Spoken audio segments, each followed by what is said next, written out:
Hey guys, welcome back to this members only video. In my last main video, you might have noticed a quick shot of a commemorative plaque right at the end of Jones Bay Wharf. I mentioned in the comments that I originally wanted to base the whole episode around it, but decided it didn't quite fit the usual light and pleasant vibe of the main channel.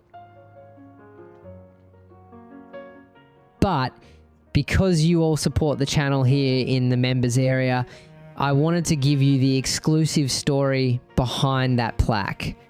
It marks the exact spot of one of the most remarkable, tragic, and ultimately inspiring events in Australia's wartime history, the arrival of the HMT Dunera.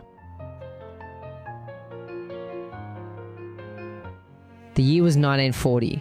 World War II was raging, and in the UK, British Prime Minister Winston Churchill grew paranoid about a fifth column potential Nazi spies operating inside Britain. In a panic, the British government ordered the immediate arrest and deportation of thousands of European nationals living in the UK, labelling them enemy aliens.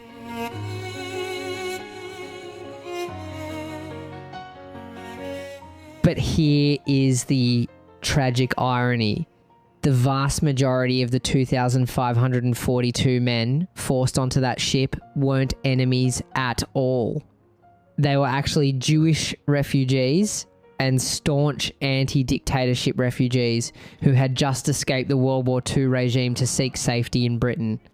Because of bureaucratic paranoia, they were locked up right alongside actual prisoners of war and sympathisers of the German authorities at the time.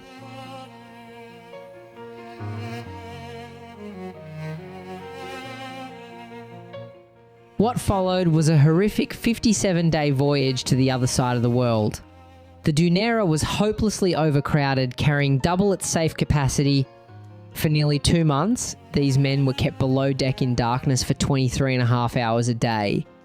They endured terrible sanitary conditions, disease, and routine mistreatment by poorly trained guards who confiscated their belongings. At one point, the ship even narrowly survived a German torpedo attack.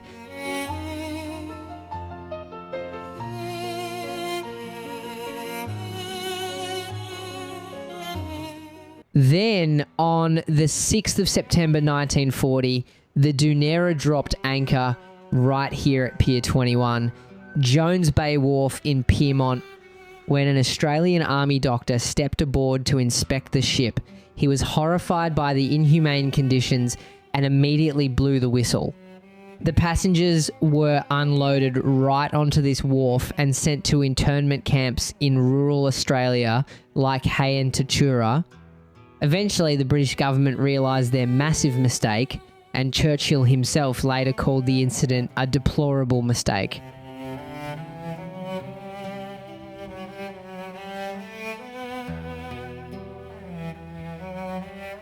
But this story has an incredible silver lining. The men became known as the Dunera Boys. Despite the awful way they were treated, many of them fell in love with Australia. When the war ended, hundreds of them chose to stay and became Australian citizens.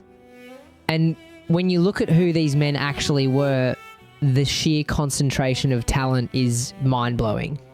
We're talking about people like Ludwig Hirschfeld Mack, a brilliant modernist artist who had been a key figure at the world-famous Bauhaus school in Germany.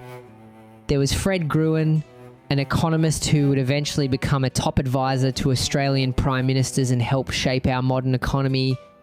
There was Hans Buchdahl, who became a world-renowned physicist, making massive breakthroughs in optics.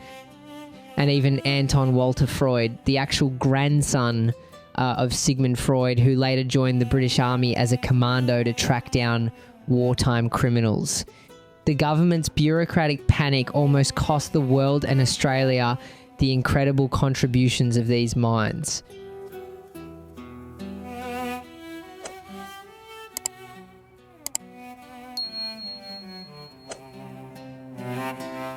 But looking at the Dunera story today isn't just about looking at a closed chapter of history. It actually opens up a much broader modern conversation about how governments handle borders, crisis, and human displacement. When you break it down, the Dunera incident was a classic example of administrative panic. A government acting out of fear introduced sweeping policies without properly evaluating the individuals affected. And this is where we see a direct parallel to modern political debates. Today, the conversation around refugees and immigration is one of the most polarizing topics in the world. On one hand, nation-states face the genuine massive challenge of maintaining national security, managing infrastructure, and processing arrivals fairly. But when a government relies on heavy-handed bureaucracy or rushed blanket policies, it often creates entirely new problems for the nation. Historically and globally, when governments rush into mandatory detention or isolation strategies without clear exit plans, it burdens the taxpayer, isolates communities, and fuels deep social division.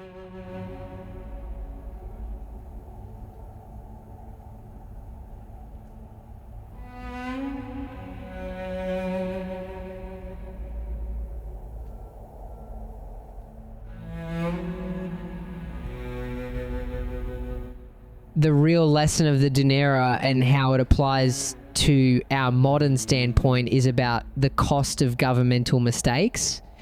When systems fail to distinguish between genuine assets to a nation and actual risks, everyone loses. The individuals suffer, social cohesion is damaged, and the nation ends up spending incredible amounts of time and resources managing a crisis of its own making.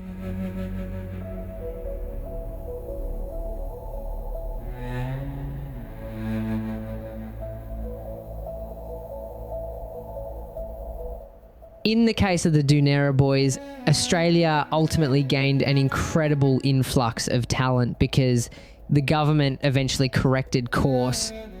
But it leaves us with a lingering question for today's policies. Are modern governments learning from these historical administrative failures, or are we still letting political panic dictate long-term national problems?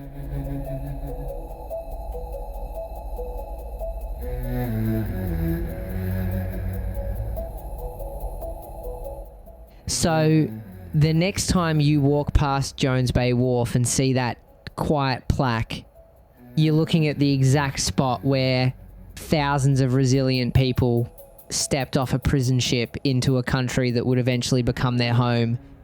I wanted to share this with you all here because it's an incredible piece of local history, even if it has some heavy political context. Thank you so much for being a member and allowing me to share these deeper behind-the-scenes stories with you.